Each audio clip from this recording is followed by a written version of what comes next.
Hey everybody, Jilly here. I am here today to talk to you about Opawz color depositing masks. My last videos you saw me using the Lightening cream and removing some previously applied color from Spoo. You can refer back to those to learn how to use it and what that's good for. But today I wanted to introduce you to their color depositing masks. So this is a 2-in-1 semi-permanent conditioning color and like a coat treatment. It'll fade faster than the Opawz shampoo. I also have a video where I use the pink shampoo on Spoo, my poodle. The colors they sent me were lavender, which is what we're going to use today, a sky blue, cherry red, and a petal pink.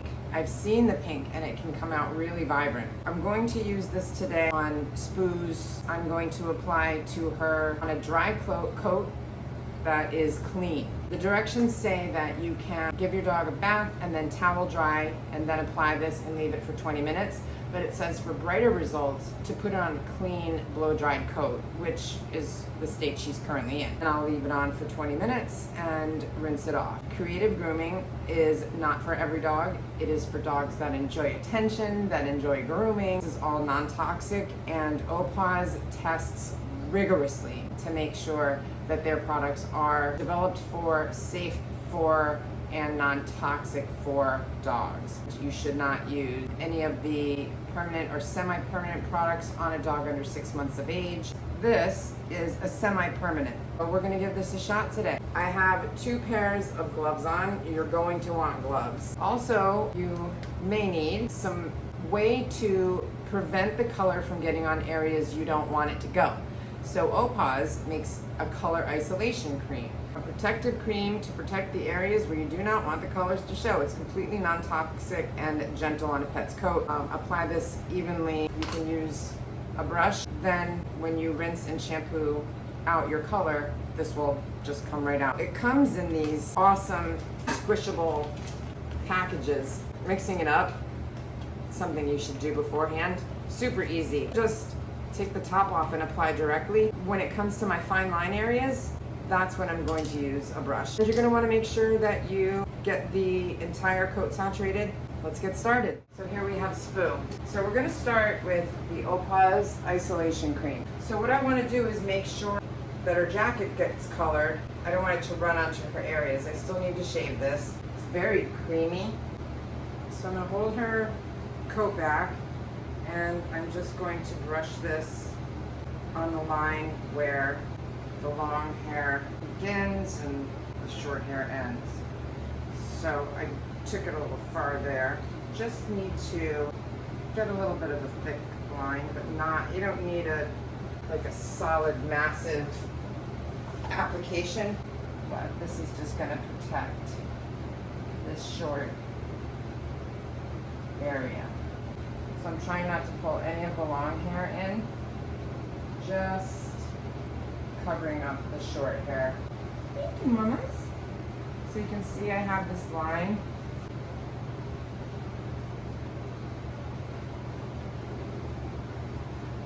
Moving back that longer hair.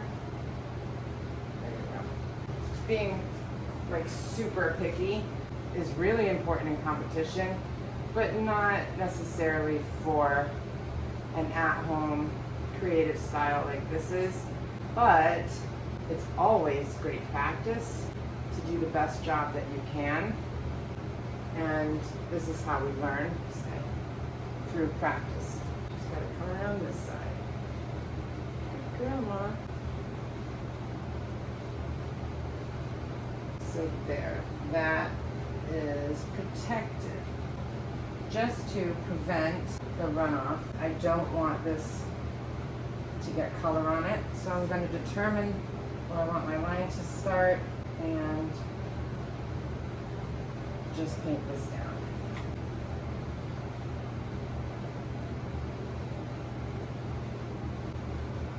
So I'm bringing this a little lower than normal. Good girl.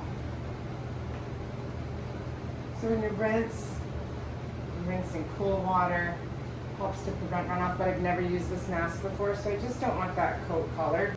I just want to be sure. I don't know if there will be runoff. I've never used the coat mask before. When you use the semi-permanent colors or the permanent colors, you can have a little runoff on some colors, like the pinks and the reds.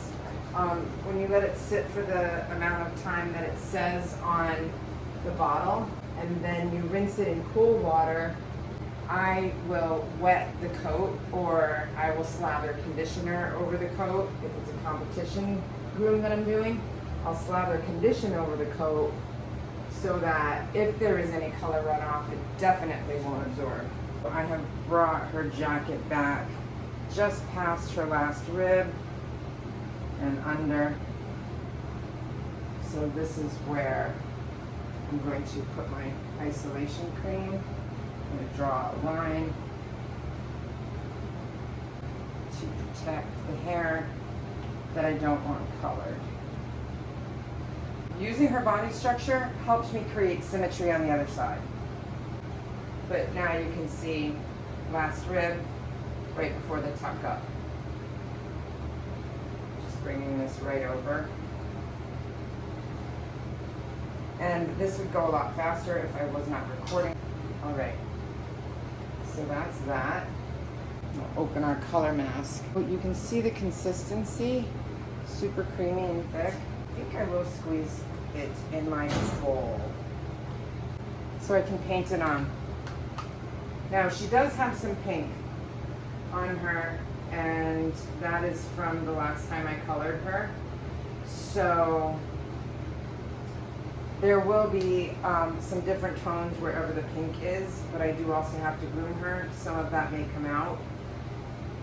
And I'm just not gonna worry about that right now, because underneath will be pink, and as purple, and underneath as she grows out that pink, I will just keep reapplying this mask to keep the coat purple. And I'm going along my line where the color protection cream is, using my brush to get the hair out of the way and to create a nice line.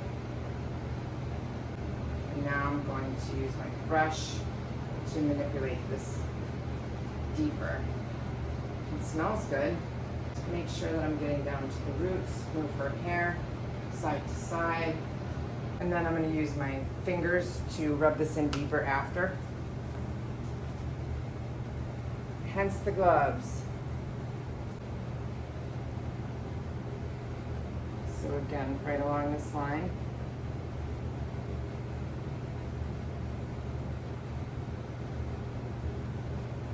Pulling the longer hair forward. Using my brush, push it to the root. So you get the idea, and I am going to now work faster.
All right, so we are back. So I have in my mixing bottle the Opawz Whitening Shampoo number 5. I'm going to be conditioning just her body with the Ultra Shine Moisture Conditioner, because I am only going to shampoo her ears and her bracelets and her tail. And I don't want to put conditioner on her ears, her bracelets, or her tail, because we are going to be coloring. The shampoo opens the hair shaft so that it releases dirt and the conditioner closes it. You need to leave it open so it will accept the color and be more vibrant. You condition it after. I have a little conditioner here. I'm just going to put her legs a little because, like I said before, I'm not sure what the runoff is going to be. And I'm just doing it over the surface. I will shampoo that out so it won't matter because I won't be conditioning it again. So when I do rinse, the water is going to be not cold, but not super duper nice and warm. It's just going to be tepid, comfortable. Right, let's see what happens when we rinse. Okay, so there is runoff. See, it's running. So I'm going to be working quick to rinse this out.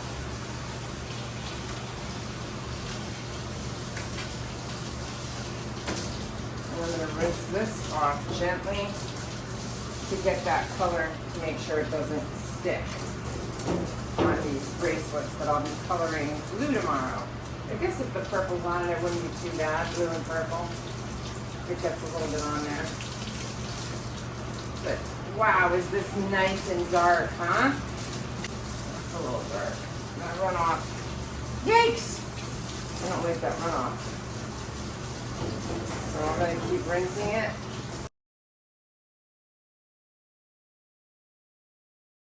Yeah, that's a pretty significant runoff. You see what the color isolation cream is? I should have done her whole leg. Oh, damn it. Well, I certainly didn't expect that.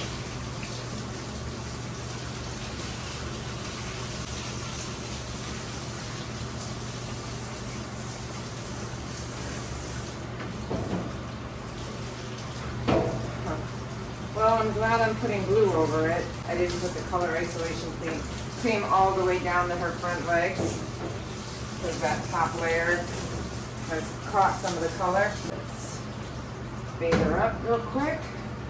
This is the Opawz Whitening Shampoo. It goes on purple. It's a brightener. It's not purple once you suds it up. So I'm washing off that color isolation cream. Looks like some of the purple's coming out.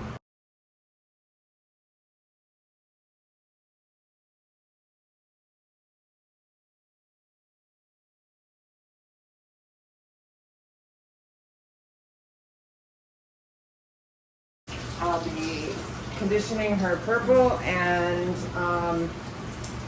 this part of her body here, and then I'll see you when she's dry. I love the color results of the purple, and the bracelets aren't bad. We're fine. You can see how vibrant the color is. You can't even tell there was any purple on her front bracelets. Everything came out beautiful. I absolutely love it.